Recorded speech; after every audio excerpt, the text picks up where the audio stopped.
All right, we are back with another episode of the Arise podcast. And today I am privileged to have Anne on our podcast. And she is going to share a little bit of her story and a little bit of what she's doing to support women, families ultimately, so that the church is able to wrap around those that are experiencing postpartum. I am super excited to talk with Anne. I know this is a space that is becoming a little bit more aware in our churches, but there's still a silent heartache for a lot of people. So I'm really excited to hear how God has used Anne and how God is continuing to use Anne to bless his church with women in particular, but so many more because of the strengthening of women. So welcome, Anne. I'm excited to have you. I'd love for you just to share with our guests a little bit about who you are, even a little bit about your family. I know that you said you had a couple kids upstairs. So yeah, share a little bit about yourself, whatever you're comfortable with, so that we can learn about how you got into what you're doing now, even. Okay, so hi, my name is Anne DeBoer, and I have my husband and I have 7 children. My husband runs a company, so he's an entrepreneur, very busy. When I had littles, he was often not home. So motherhood was more lonely in my early stages. I'm now 41. My oldest is 18, and my youngest is will be 3 in a couple weeks. So I am going through all the stages right now. Yeah. So my motherhood journey started when I was 22. I had my first baby girl, and I would say that motherhood came with much joy in the beginning. My pregnancy was fairly straightforward and easy. I did not have much for morning sickness, and I'm a tiny girl, so my baby, at least my first one, was quite tiny as well. You know, the baby blues that you get after you bring your baby home, that hit me like a rock. I had no idea that that would happen, but it lasted maybe a day, and then nursing was hard to get used to. I did not know what that would feel like, and I wanted it really bad. So I had to work for it. She was born 3 weeks early, so she was little and didn't eat well at the beginning. So that was stressful. Weight gain was stressful because she remained small. But other than that, I enjoyed being a stay-at-home mom, and I enjoyed being a mom. And then when she was 1, we decided to have another. Renee, similar, and my birth stories there were pretty straightforward as well. You know, you make it to the hospital on time for an epidural. You know, they were delivered with low drama, and everything was well after they were born.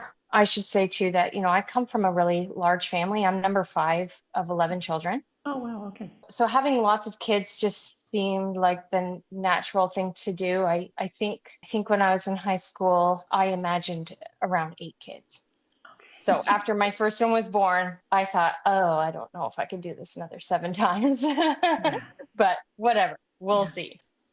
People from our church who had 9 kids, they once said that if they washed their clothes together, she'd be pregnant. Wow. And I thought that Okay. was so funny. And turns out that Justin and I are similar. Like, don't wash your clothes together unless you, because pregnancy came fairly easy, Yeah.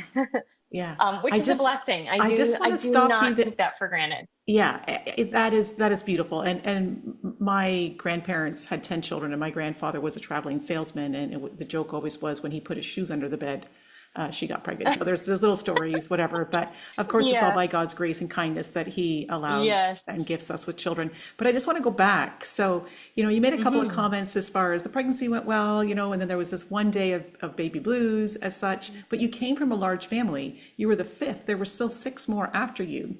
So, do you remember at any time kind of what your mom was experiencing of the babies and so on?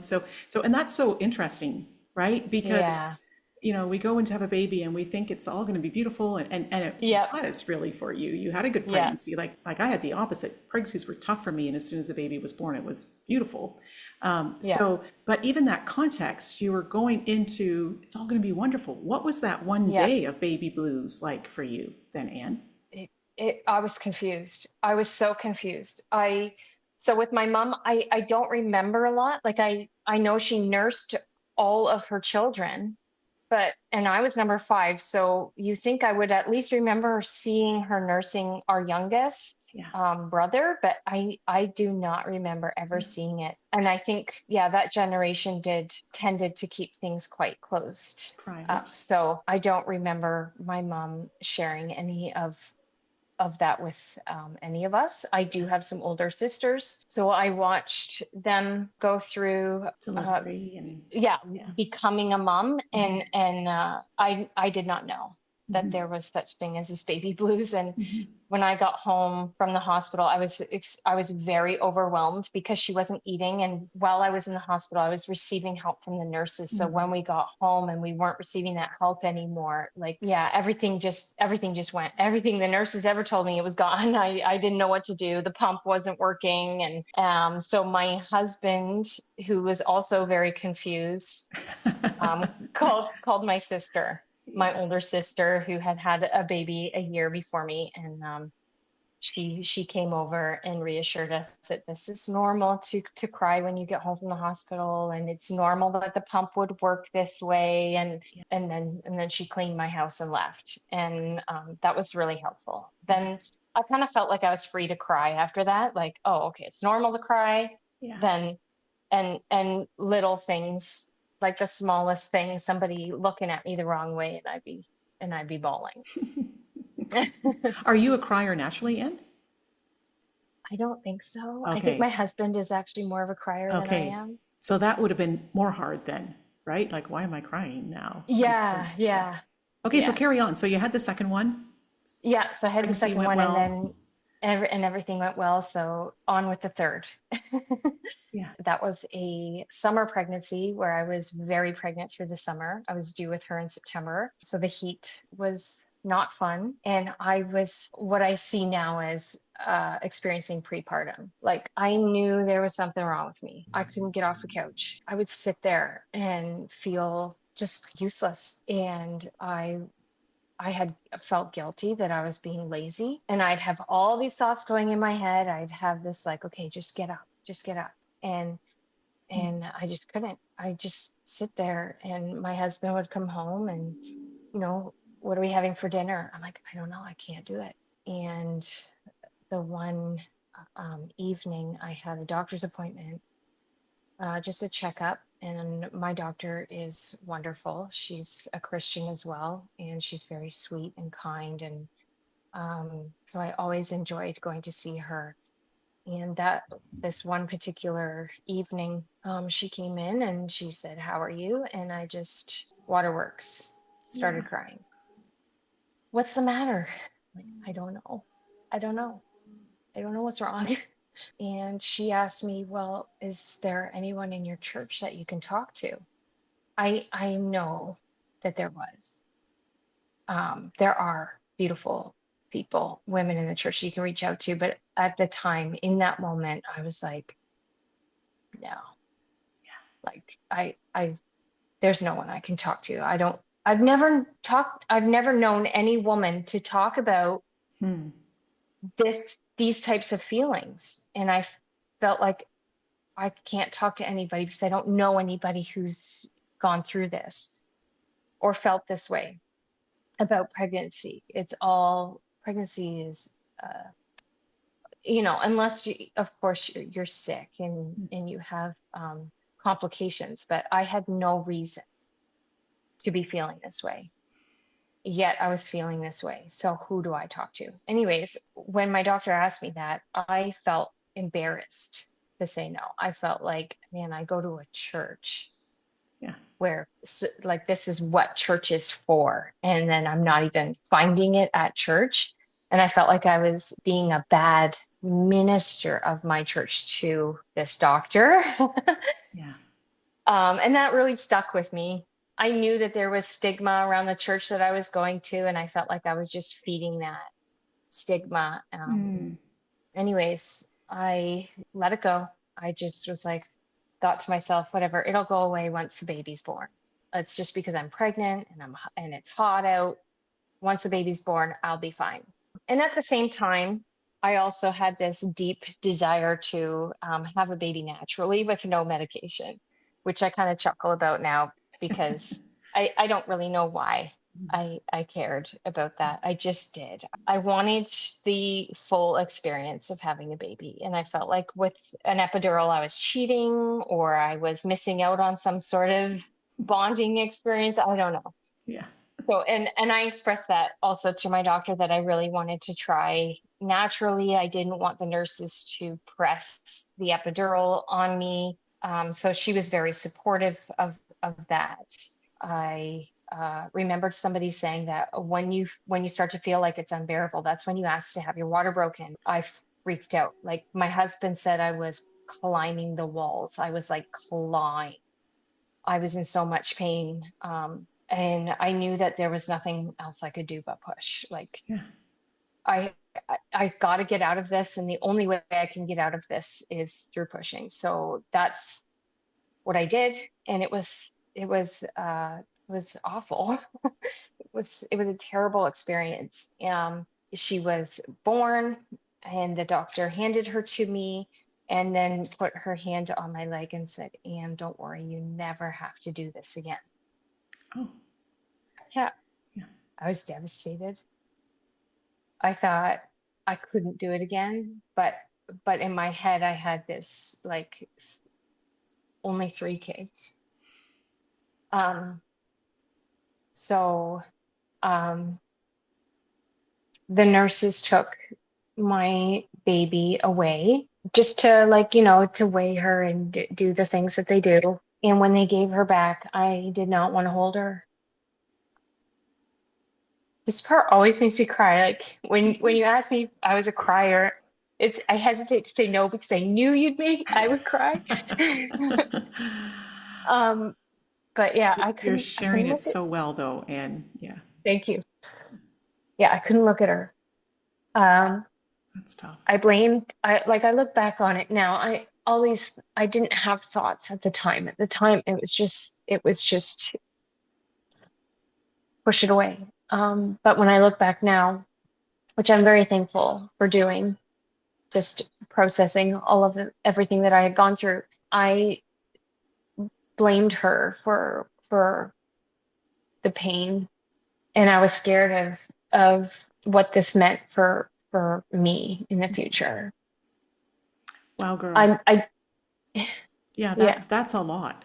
Like I'm just thinking of your darkness going into the delivery, then your determination to do it. Not like you were up against yourself in a way, and yet you had this baby. Oh, yeah, so yeah. tough. So, but you're articulating it so well. I know Oh, that thank you. more women experience these thoughts, and it's embarrassing to share, right? Because we're Yes, supposed to be so happy, and it's all supposed to be well, and I can't say these yeah, things because children are a gift from the Lord, and yes, exactly, exactly. Like the guilt and the shame that comes with those thoughts is they last longer than the postpartum. Mhm. And I also worry about the day that, my daughter hears that too.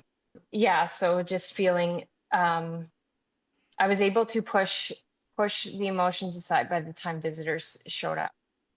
Um, so I never told anybody about those feelings.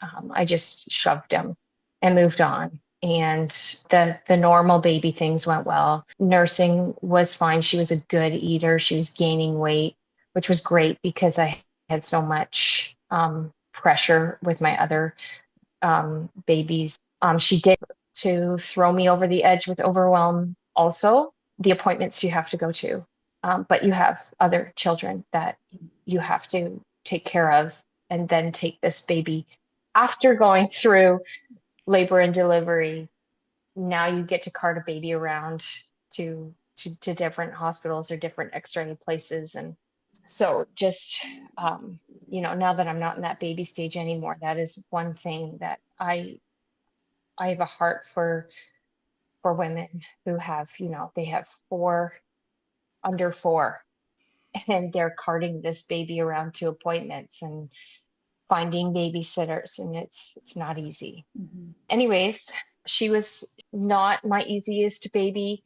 I would say my year of postpartum with her, my biggest emotion was overwhelm. I was overwhelmed with motherhood, with children, with keeping them alive and feeding them and doing all the things that you're supposed to do, that I was like, I don't know that I want anymore. Um, and I started asking people questions about how they felt after having a few and why do you have a gap here? And I would say I never felt any comfort from anybody's answers. Okay.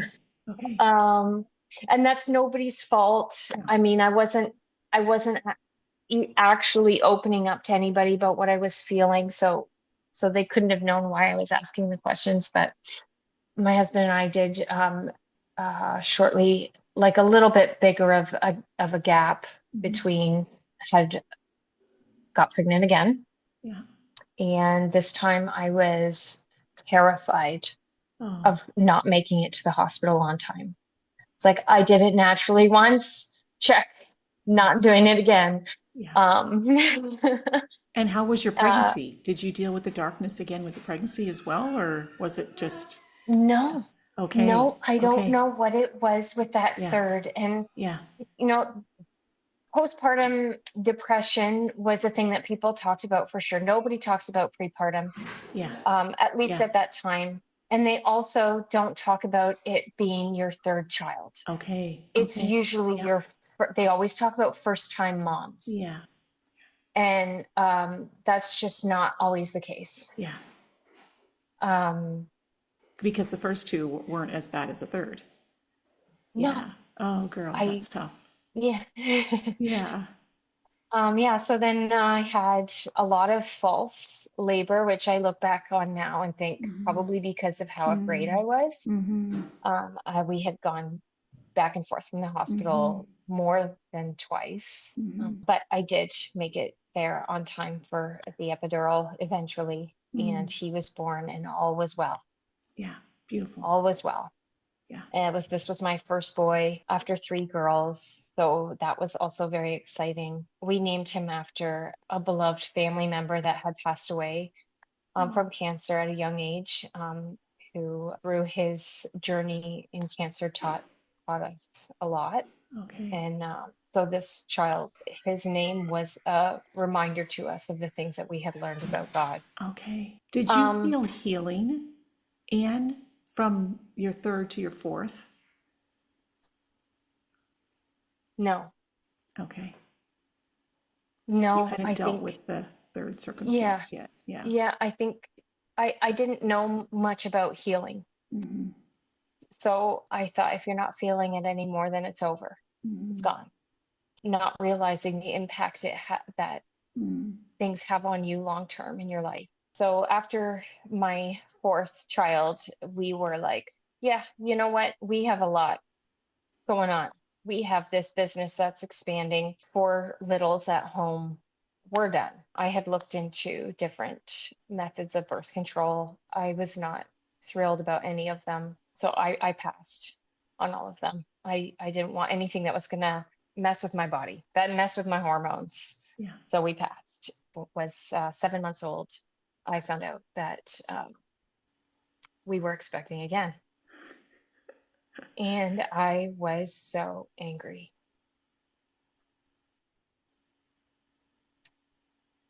I did not want to have any more. I was super overwhelmed. I took a pregnancy test in the middle of the day, and by the time my husband came home, this is how I told him about our fifth baby. I was loading the dishwasher and I was chucking the dishes in the dishwasher. And I said to him, I'm pregnant. Why is God doing this to me? And oh, the guilt and shame Yeah. that comes with um, an unwanted pregnancy. Even just saying that out loud is like the shame is still there. That's something that pro-choicers say. You know, it's not something that's pro-life. And I'm not saying that I wasn't wrong to think that. I have talked to God about that anger. I spent 9 months angry and afraid of the pain. I didn't tell anyone except for my husband. I would tell him. I remember asking my mom because my mom had lots. So I just asked her, "Did you ever, have a feeling of not an, like I have, did you ever have this feeling, without admitting to her that I was feeling that way?" And her response, "Oh no, every baby was a joy to me." And at the time, that hurt, but that was not my mom hurting me. That was my own emotions. My mom's joy for children has helped me. I did share with my doctor what I was going through, so she was very helpful and supportive. She herself was going on mat leave, so I had another doctor, another wonderful lady, helped me through that pregnancy. My doctor came off of mat leave to deliver my baby. Ah, may God be praised. Yeah. So He, beautiful. yeah, yeah. Um, she gave me her personal cell phone number so that I could call her when I was on my way to the hospital to ensure that I would be cared for immediately when I got there. Mm. And that birth did come with a bit of trauma. There was a nurse that was harsh, Mm. low on the compassion scale. When they checked my dilation and saw that I was only 9 centimeters, she refused to allow me the epidural and kept telling me if I would just push, the pain would go away faster than an epidural. However, my water doesn't break by itself. And I refused to let them break my water until they gave me the epidural. And when my doctor showed up, like the anesthesiologist was there, he was in the room. He was there standing beside me, and the nurse was like, "No, she doesn't need it. She needs to push." So when my doctor came, thank the Lord, it was my doctor. She insisted that the anesthesiologist do his job, and I was given the epidural and able to have my fifth child with very little pain after that. And when he was born, I have never like I love babies. I love them. The baby stage is my favorite. So this is not to say that I did not love my other babies, but when he was born, the anger just it dissipated. It melted away. He was in my arms and I just loved him. And he is 11 now, and to this day I'm just like, he's just that kid that I could squeeze. He likes to push my buttons. And he has his struggles, but my heart just has this something extra in it for him. I just think God put something there for me. I can't explain it. I don't know. I can't It explain sounds it. like he just redeemed a Yeah, heart. Yeah. Oh, yeah. oh, that's beautiful. So, five children. I know you have seven, but five stories already, each individually. I'm very curious what you're going to say of the sixth and seventh. And then, because I know you started a group yet too, we haven't even gotten to that. So, Oh yeah. Oh my goodness. Okay. yeah. Yeah, So so you are a woman of strength and dignity. Wow. Simon was born and all was well.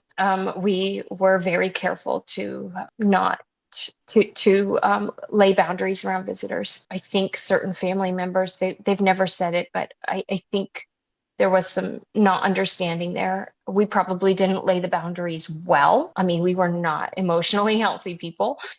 So that was difficult. But otherwise, just postpartum wise, he was a joy. And I was, learning a little bit about coping with overwhelm. And that's not to say too, I should include that there, like along the way, Justin and I have received so much support. My husband is very good at us seeking out help. He is not shy or slow to do that. So he would call for help. He had his own mentors that he had set up for himself. And also through this pregnancy, he and I had started marriage counseling, which was tough. And that's a side a side story there. Sort of, right? Like Yeah, it's all yeah, intertwined, but I that's understand right. what you're saying. Yeah, good for him. So then, yeah, 2 years later, or a little less than 2 years later, I was pregnant again, with number six. I was determined to not be angry this time. I was certainly overwhelmed by the news, but I was like, I am not spending 8 months being angry. I am going to talk to God and work through this. And also, again, scared of the pain, always scared of the pain. And that was something too that I would ask people about, how did you cope with the pain? How do you deal with the pain? And the number one response that I got, so this wasn't the only response that I would get from people, but for the most part, what people would say to me was, well, this is your sixth baby. Like, don't you know enough now what to expect to be afraid of it? And I'm like, that's exactly why I'm afraid. Yeah, yeah, Because I know very well the pain that I'm going to be going through, yeah. and I don't want to. Mm. I don't know how to cope with it. So I started doing some research into hypnobirthing. I think there was a book about Christian hypnobirthing at that time that I had read, and it talked a lot about fear. So that was semi-helpful. I would write out what my fears were and then pray about them. That did not make the fears go away, but I was thankful for the process. We went through some false labor with him back and forth from the hospital. We don't live very close to the hospital, so that was kind of tough. But at the end of the day, we made it there on time. I had a beautiful nurse who was very supportive of me, and then of course my doctor also very supportive. So the birth was great. My sixth was born, and it was a boy. So now we have three girls, three boys, and the birth was a peaceful one. Kind of felt like a It's package all wrapped tied up in a up. bow. Yeah. Good to go. This to me says complete. We're Yes. complete. Yeah. To make a long story short, 6 years later, I'm pregnant again. Number seven. This is post-pandemic, like sort of Hmm. post-pandemic. I mean, there was still a little bit of masking and social distancing, but it was basically Hmm. post-pandemic. I did go through the anger again. I did. I was like, how is this happening to me? I'm 38. I'm 38, which isn't, it's not crazy, Hmm. but I um I thought that we had figured things out and and we were complete. Yeah. And honestly, one of the first thoughts that went through my head was, I can't go through this pain again. I cannot go through this pain again. And post-pandemic too was just like, what are the hospitals going to be like? Um, and my doctor, the Grimsby Hospital where I always birthed was closed, so my doctor was like, I can't care for you properly because I can't do delivery. And that was heartbreaking. So I ended up going with a midwife, which is something I never thought I would do. Hmm. And then through the midwife decision, I ended up deciding, you know what, I don't want to go to the hospital. I'm worried about getting a mean nurse and whatever. So we started researching home birth and how to best cope with pain at home. And I was reassured by friends that, when you're at home, being in your comfort zone is also super helpful. And I also had two lovely friends who agreed to come and support me through delivery, which was so helpful. So we set it all up, and 9 months later, I had my seventh baby at home Oh, you did in the end. Yeah. in a birthing pool Yeah. in the water, and it was hard. It was hard. Is all the details I'll give, I Yeah. guess. But it was healing. Mm. Um, Throughout the pregnancy, talking with my midwife about just, okay, I did not want to be pregnant the seventh time, but I'm going to take this opportunity to heal, to properly heal from from everything that I've been through as a mom. The midwife was very good. She was not a Christian, but she had some wisdom for me. One thing I'll never forget, she said, you will not find closure in a good birth. You don't know that a good birth will happen, so don't count on closure from a good birth. So I had to prepare myself that the healing needed to come from not birth. It needed to come from God. So that was a journey, and I am so thankful for it. And now we have this little baby. Well, he's not a little baby anymore. He's almost 3. He just ties our family together. I mean, we didn't know we needed that 7th one, but God did. And yeah, we're so thankful for him. Wow. And Just, yeah. yeah, you just, wow. Like, my heart is so for you at this time, the emotional roller coasters. And you're a Bible believing Christian in a church, right? So I want to just touch on that because you Mhm. talked a little bit about the guilt and the shame, and yet you knew that, we're supposed to lay our burdens at the cross, and the Lord takes that, and yet you didn't know who to talk to about that. You didn't know what healing looked like. You had never heard these stories. And so thank you, first of all, for sharing your story, because I know that there are a lot more people in the pews that are quietly, silently hurting and not knowing who to talk to. Hmm. It's very difficult because there's also this embarrassment, even if someone has shared a burden or a trial through their pregnancy or through their birth or after birth or whatever else, you don't want to be that person as well. Yeah. So, right, that there's that pride that we carry, and well, we're moms, and you know Yeah. all of these things. So Yeah. what have you done now with your circumstances? Yes. So, while I was pregnant with number 6, a friend encouraged me to try life renewal. So I attended life renewal throughout my pregnancy, met some beautiful women there, and worked through things, fear mostly through that ministry. And I learned a lot about healing and the journey that is and how it includes a community. And when life renewal was over, I did crave it, and I refused to believe that I was the only one struggling. What were you craving, And Anne? how What was it? The honesty and the vulnerability of the community, people and yeah, the community? yeah, real community, real honest community. Sunday felt like a mask, putting your Sunday clothes on, making sure your kids all match, and making sure that they are behaving in church. It felt like a mask. And again, like going back to when I was pregnant with my third, I still had that feeling like church isn't a safe place, and it's supposed to be. Now, church being a safe place, is that a me problem or a church problem? It's I both. I Yeah. sure, yes, Yeah. let's say it's both. So a friend of mine, or actually she wasn't a friend of mine, somebody else going to my church, she had just had her first baby. I knew her a little bit through Bible study. Like I heard her talk in Bible study. She's blew me away with her authenticity and humor. And she had her first baby, and I knew it was rough. I can't remember how I knew that it was rough. I think she just really just didn't hide it. Hmm. So I made a pot of soup, and I was bringing it to her in the parking lot, and she just broke down in the parking lot. Um, but I didn't.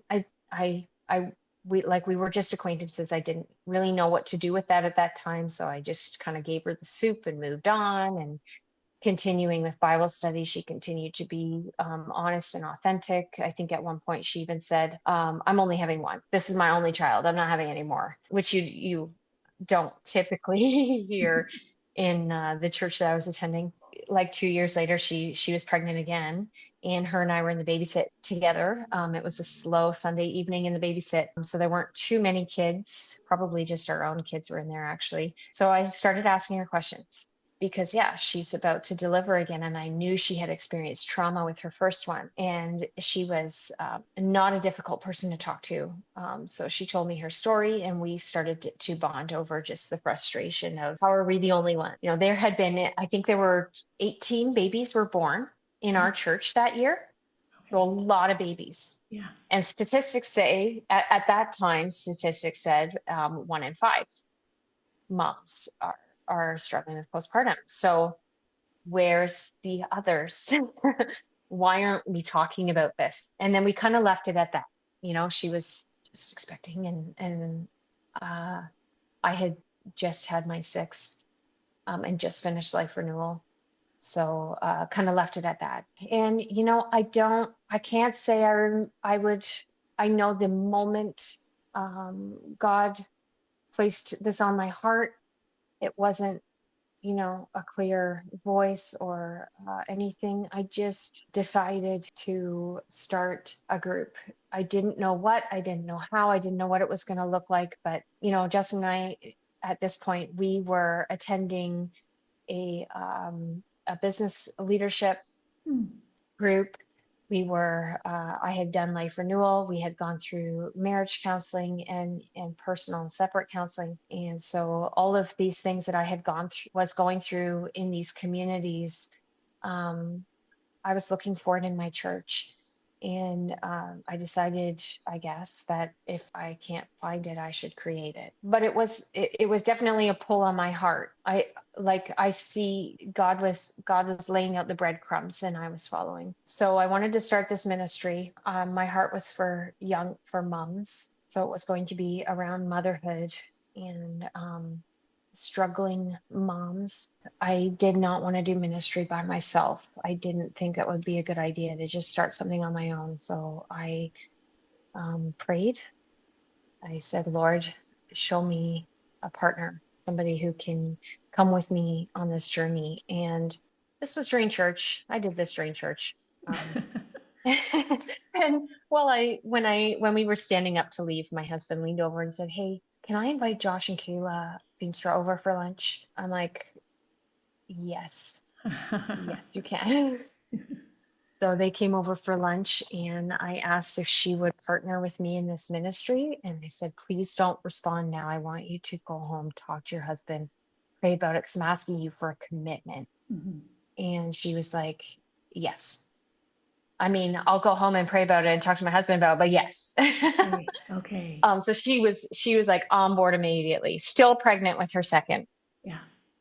So from there, we just started researching. We just would Google, call, research, tried to find things, tried to see if there was something else already out there. Mhm. And just thinking about the 16 other moms Mhm. in our church that had just given birth, that, what sort of language can we use to pull them in? And so we came up with a postpartum mom support group, and we definitely had some kinks along the way. Researching was really hard. Mm. Couldn't find any organizations that were helpful. There was one organization, I think it's called Pacific Postpartum. It wasn't Christian, but it gave us some resources. And we're like, okay, how do we get the word out? How do we get this started? And Kayla had sat through a women's conference where Sabrina Jaspers was speaking on prepartum and postpartum anxiety, which is something she had never heard before. And she was just really moved by Sabrina's talk. So she contacted Sabrina and asked if she would come and speak at our church. And Sabrina was all in as well, like immediately, yes. So then we hosted an evening where Sabrina came and spoke. And then that's where we announced this group that was opening up. Our first meeting, I remember us, Kayla and I, sitting there in the fellowship hall by the front door waiting to greet women in, and we're like, no one's going to come. Yeah. Like, we're sitting here, no one's going to come. What do we do if no one comes? And we were determined that, okay, if nobody shows up, we're just going to keep coming, and we'll do that. We'll keep coming for maybe like a year, something like that. 9 women Oh. showed up. Oh. Yes. 9 women came, and we And went this was through. specifically for your church, Anne.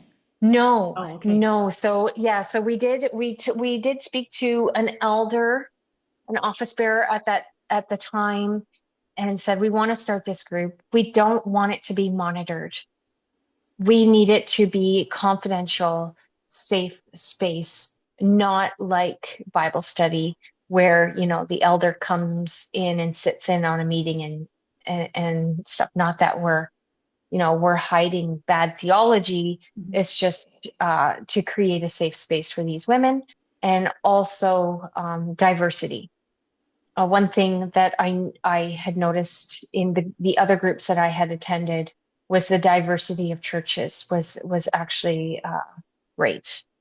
So we were specific about it not being a church group. We are a Christian group and we use the church building as a place to meet, but we were not a church group. And the office bearers that we spoke to at that time were very supportive, expressed the need for women's ministry in the church. So yes, not a church group, just a Christian group for anyone, any mom who needed that spiritual support. And it was very important that we advertised that we were peer led, because our qualifications or lack of Yeah. were very clear to us. Like I would say Except for, underqualification. yeah, but except for you're very qualified because you had six children and experienced it all. Like Right. there's no better education and training than actually living through it. But I Yes. understand what you're saying. You didn't necessarily Yeah. have a degree in social work or, Yeah. yeah, Yeah. yeah, Exactly. So, and Sabrina was very supportive and helpful for us in that she knew the stats. yeah. That's She great. was at that time also researching different methods of therapy, and peer-led support groups was one of them. So she was very supportive of that. And over the years had multiple clients of hers come Yeah. to our group. So So you meet regularly still, Anne? Like, so this has been a number of years now because your six is 11, right? You said? yes, So, yes. yeah. Yeah, so Kayla and I have been doing it for 9 years. We use this book, Mind Over Mood. Okay. Um, it Wonderful. is Who's the author? cognitive. Um, Or is it it's multiple? It could be it's multiple. multiple authors. It's a pretty well-known book. Like it is the second edition. There's a first edition that we don't use, but yeah, the it's not Christian. Mhm. It's written by a few doctors who have practiced cognitive behavioral therapy. Mhm. And this book was also recommended by Sabrina. She pointed us to this one. We had another one, but it was postpartum anxiety. So this one is not geared specifically to postpartum or specifically to anxiety. It is general depression, anxiety, and Mhm. anger and shame Yeah. Yeah. are the things that we work through in this book. Well, and that's And so so, beautiful because it covers, your desire not to have a child already before there's even a yes, pregnancy, and then through the that's right. pregnancy, and then just Yeah. continuing. So it's the whole gamut. It's our heart and our hmm mind figuring out hmm what to do with our thoughts. Yeah. So, It also brings diversity to the group. There's women there who are struggling with depression. There's women who struggle yeah. with anxiety, Yeah. and there's women who struggle with anger and shame. So, and it's And not, you don't advertise it as a postpartum support group then, or peer-to-peer we group? do. Okay. So Kayla and I ourselves have struggled with that name over the years, because we see ourselves more as like a mom's group, and Mhm. we kept the name postpartum because by definition postpartum just means after birth. Mhm. But the stigma of the word postpartum means one within 12 months of birth. But we don't have a screening process for our group specifically. We've had women come who their baby is 4, Okay. but they need to process and heal from Yeah. the things that they had experienced, or they're still struggling. Mhm. And again, the diversity of moms and the age brackets has actually been very helpful So and talk very about good. that word diversity though, like multicultural, multi denominations, multi Yeah. level, ages of children. What is the diversity, or is it all of those? Yeah, it is definitely all of those. Mhm. Even the label Christian. Yeah. We haven't had a non-Christian in our group, but we've certainly welcomed non-Christians who have come and asked for support. And, we tell them who we are, and that as long as you're comfortable with us praying over you, then yeah, come. Please come. Um, You Yeah, might please come. experience Christ while you're with us. Yes. Yeah. Yeah, and and even just hearing that Christian struggle too, Yeah. like breaking that stigma, but Yeah. also just having multi-denominational women coming together has been wonderful. I would say that, like I was just talking to my husband about it last night when we were talking about this podcast, what is the church, and the church being universal, and just the different denominations, different viewpoints on certain passages in scripture create these different churches, and but yet we all hold to this truth of who Jesus is and what he's done for us. And that's what we're bringing into this group. So it's this beautiful thing when these women of multi denominations can come together and say, hey, I'm struggling with this too. Mhm. And we both need the same truth spoken over us. Beautiful, and beautiful. And so how often do you meet and how do you advertise now? And like, Okay. is there like still the same amount of sessions each time? And Yeah, so our group has not changed too much over the years, other than growth. So we go through this book. It's a 1 year, similar to how like Life Renewal has their 28 steps, yeah, and then you kind of graduate. yeah. It's similar with this group, with the cognitive behavioral therapy. You're learning tools so that you can use those tools in life. So the support group is not designed to be something that You complete and you're done. It carries you Y- through life, like for yes. all your Yeah. processes of the So mind. in a way you complete and you're done, like Life Renewal, where it's a 1 year Yes. process. We start in February, and we have our last meeting in December. And then the women, anyone is welcome to come back and do it a second year, but we're covering the same material Yes. over that year. Do you even And some women recommend that do. yeah, do you recommend they come a second year? Because I can imagine the first one is kind of like, well, fire hose. And then the second time you're invested and you grow and you learn. Like, I can't imagine how much you've grown the multiple times that you've done it. Oh, yes. Yeah. Yes. It is true. Like the things that I continue to relearn, but also just leading the group and learning about just learning about God through other people's stories is also like new every year.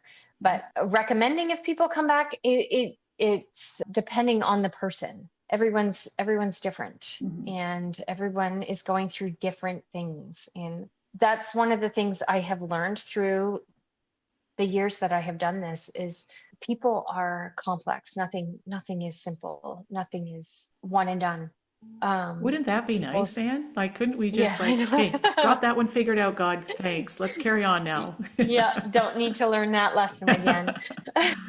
No, that's not how it Uh, works. Yeah. yeah, so people are very complex, and a lot like anxiety and depression too is also very complex. Like nobody can measure it. That which is why, medications and things are going to be different for everybody, because nobody can measure what's going on in your Yeah. brain when Yeah. these things are happening. Only you can only tell a doctor or a support person or a counselor what you're feeling, and then they have to gauge it just by what you tell them you're feeling. Yeah. So there's a lot of unknown around these things. So being not a professional and not holding any certified educational status, Kayla and I both view our job as, You're facilitating the group as far as allowing them to speak and share, yeah, not allowing, teaching it. Yeah. yeah, and just that guiding process um, that women need. When you're struggling with your mood, whether you're clinically depressed or not, when you're struggling with your mood, you don't have the energy or the headspace to sit and do devotions. You sometimes don't even have the ability to lift anything up on your own in prayer, and you need somebody else who's going to sit there and do that with you. And I have a friend, she's a mentor of mine. I look up to her. And when I was pregnant with Felix, with my sixth one, I only hope that I can be as much of a support to others as she was to me. She would pray with me Okay. She did not just pray for me, she would pray with me. That is something that in my church circle I did not experience. Mm. Mm. And the healing or the comfort that that gives, it doesn't take it away. You don't magically feel joy after you say amen. But the validation that you receive when somebody lays their hand on you and prays with you in the moment is a beautiful thing. Mm. And since I have experienced that, I see it also in scripture, in the big passage in James 5 about the laying hands on the sick and praying, and they will be healed. And the righteous prayer brings rain. So I learned a lot about prayer. This group is a way to give that to other women. I'm still not very good at obeying the Spirit when He presses on my heart, pray with her right now. Mm. I don't know why. There's some like fear or heaviness around praying out loud that I definitely still experience, and I will push back. I'm still working towards that, and really just leaning in, seeing prayer for what it is. And what it is entering the throne room of a Father who's invited you Yeah. to be there. Yeah. His throne And of so, grace. So, yes. right? Like he has, yeah. Mhm. Oh, beautiful, Anne. Wow. Girl, we have been talking for an hour, if not more already. And I'm just like, just keep going. You obviously have the spirit within you, and you are desiring to see other women walk through their struggles together. And a couple things just came out as you were sharing your story. One was loud and clear how important the people were that were with you when you gave birth, before and after, right? That was so instrumental. And then you're missing of that life renewal because of community. And that's what church is, right? We Yeah. are the Yeah. body of believers. We are Yeah. one with one head, and you're exemplifying that through this group as well, and then coming to the Father through prayer with each other. You're Hmm. demonstrating the oneness that we have as one family Hmm. under God with Yeah. Christ. What a beautiful testimony. And Yeah. I would love for you to share a lot more, but I actually want to encourage our listeners to get in touch with you, to join this group, or to start their own group. Do you do that as well? Do you mentor other leaders to start groups like this in their own spaces as well, Anne? So we do have other groups running. I don't. I was going to have that information in front of me, and That's I okay. You can I still share did that not with us, and we can have put it in the, it. I don't know what you call it, Okay. the Okay. Yes, I Coles will send that notes to or you. whatever. Yes, What do you we call have a few other groups in different areas in Ontario. it? Okay. That is called the Postpartum Pod Project that Sabrina has headed up just a few years ago. We run a public event every year. It used to be called Come and See, but we've changed the name to The Refuge. This past year, we had Winston and Berber Bosch come and speak, Yeah. and they gave such a beautiful testimony of what they experienced as parents. And then we also have women who've attended our group or just gone through their own postpartum struggles. They come and give a testimony at this evening too. And the purpose of this event is for the moms, but also and especially for the husbands, because this story is a woman's story, but it is for the husbands as well. The husband's role in supporting and encouraging is so important. I believe that husbands just don't know it. Like my husband, I there were things I wasn't even sharing with him because he didn't know. And some of the things I did share with him, he didn't understand. So he was like, I don't even know what to do with that. Hmm. And it wasn't And necessarily that he didn't want to, probably. He no, just, exactly. yeah. He just didn't know. Mhm. Um, and so we really want, I have these women come to group, and we are able to support them. But then these husbands, they're because of confidentiality, only we can't have the husbands in the group, Yeah. but just to be able to connect with them as well. So this is one way, Yeah. husbands, and also church leadership. Yeah. You know, there is a women's support gap in the church in general. Let me just say that in general, Mhm. not maybe not all churches. I am aware of like the Flourish Foundation is a Mhm. beautiful endeavor that was also started because women knew there was a gap in the support for women in the church. And yeah, even in group, I will tell you that I have women who come into group and they tell me about their interaction with their elder, a shepherd of the church, and they were hurt Mhm. by the interaction. And I know I will give them the benefit of the doubt. Their intention is not to hurt. Their intention is to help, but they don't know. Yeah. And so we want to be that resource for them as well. We have advertisements. We have advertised in all the local church bulletins, any denomination.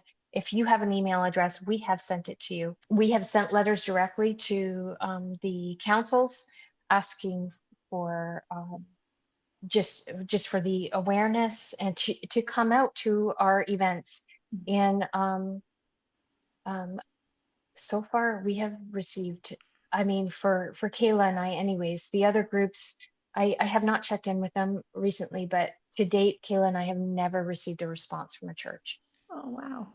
Um, Okay, well, the I'll give you an encouraging flip to that because our church okay. has like advertisements in our washrooms and the women's washrooms and in the nurseries and whatever. Oh, So that's it awesome. is very public, and I think it's wonderful because there are so many people that might not dare share, even though we do have a women's support team and we acknowledge that and we have, we do our best.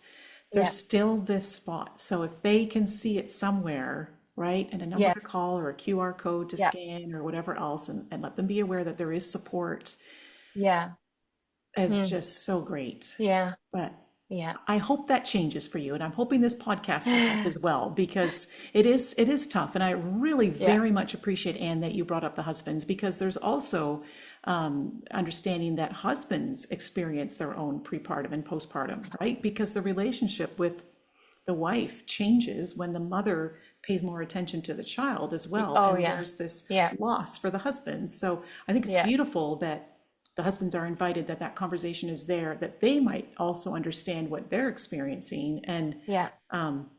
And I know, like even with my own husband, he'll say, honey, what do you want me to say to you, or what do you want me to do? And I've taught him that it's kind of a running joke in our family now that mom will tell dad what to say, and then dad will say it to mom, and mom will feel better, right? Like, but I have to help him, and I can't assume that he's going to know my Yeah. heart and what I'm Yeah. experiencing, especially when I'm Yeah. trying to figure it out myself because I don't even know what Yeah. I'm thinking or what I'm feeling, and I don't know why, and I'm Yeah. feeling bad about it. So, and so Yeah. we've learned in our marriage, and even with my grown children, that there's certain expressions and certain acts and certain, encouragements, but I need to help them with that. And Yeah. right, so I think it's just fantastic what you're doing, and I'm going to cut it off though there because Okay. either I'm like, everybody go and talk to Anne and get this group set up in your church or with your people, or we need to have another podcast to talk further, because, and I don't Yeah. think that's a bad thing. I would love to go into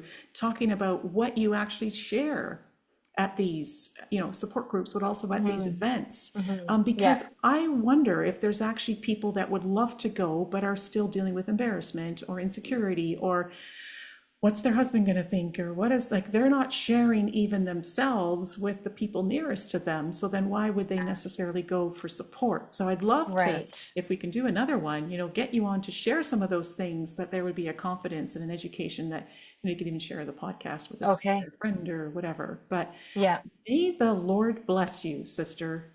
You Thank have you. used some extremely difficult experiences in your life and use them for God's glory and for the benefit of His precious children in the most beautiful ways. You used what was so hard to make something so beautiful. And may God just be praised and may you be blessed. And I pray that He will give you the strength and endurance to continue this. And if you not, then that others would see your radiance and want to carry that radiance Mm. on, for so many women. And may the Lord bless you with each of your beautiful children. That 7 is the number of completeness, right? So, but I don't want to step in the Lord's hands. I don't know what His completeness is for your family, um, but yeah, you're a beautiful beacon of hope,